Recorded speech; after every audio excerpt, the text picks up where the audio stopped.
Yo, good morning sa inyo mga tropa PG. Today is the day. Ipapagawa ko na yung motor ko. Hold up.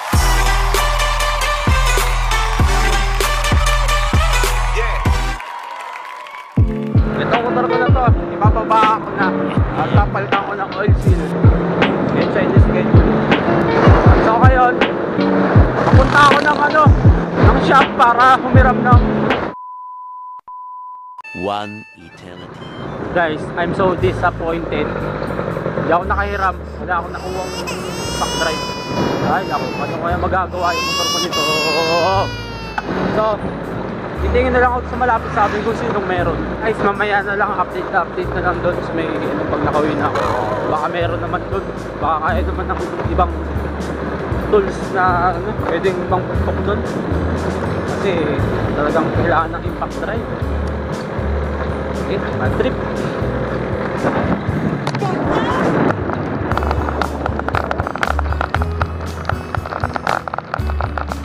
A few inches later. Okay guys, time now is 12:22. Hindi ko pa rin napapabakak yung makina ko. Kasi nga, hindi ako makahanap ng impact drive. Ngayon, papunta ako sa truck ko para ang hirap ng impact drive. Dito sa Baliksaka. Lubak dito. So guys, inuna ko muna yung paglilinis doon sa mga flarings, saka sa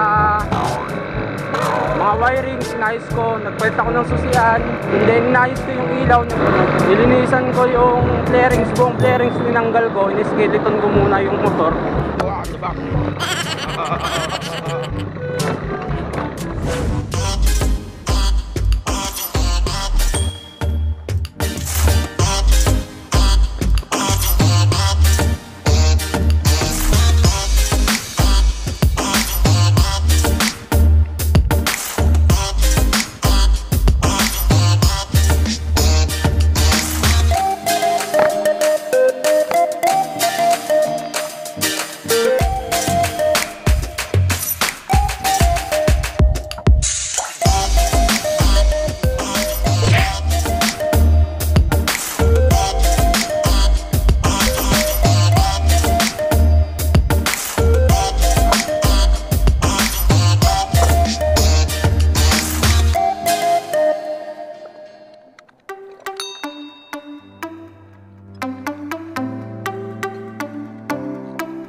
Medyo mahirap buksan itong may ikot na ito.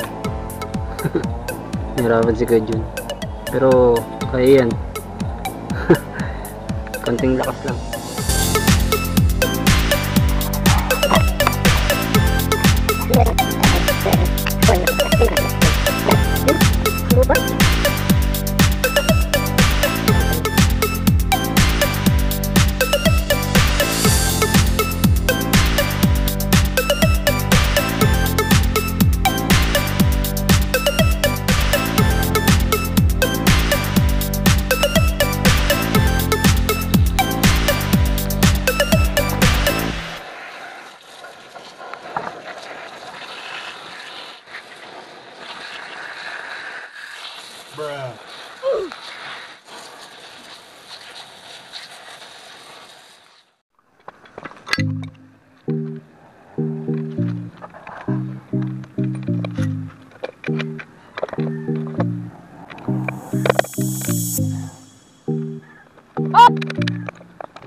3 hours later.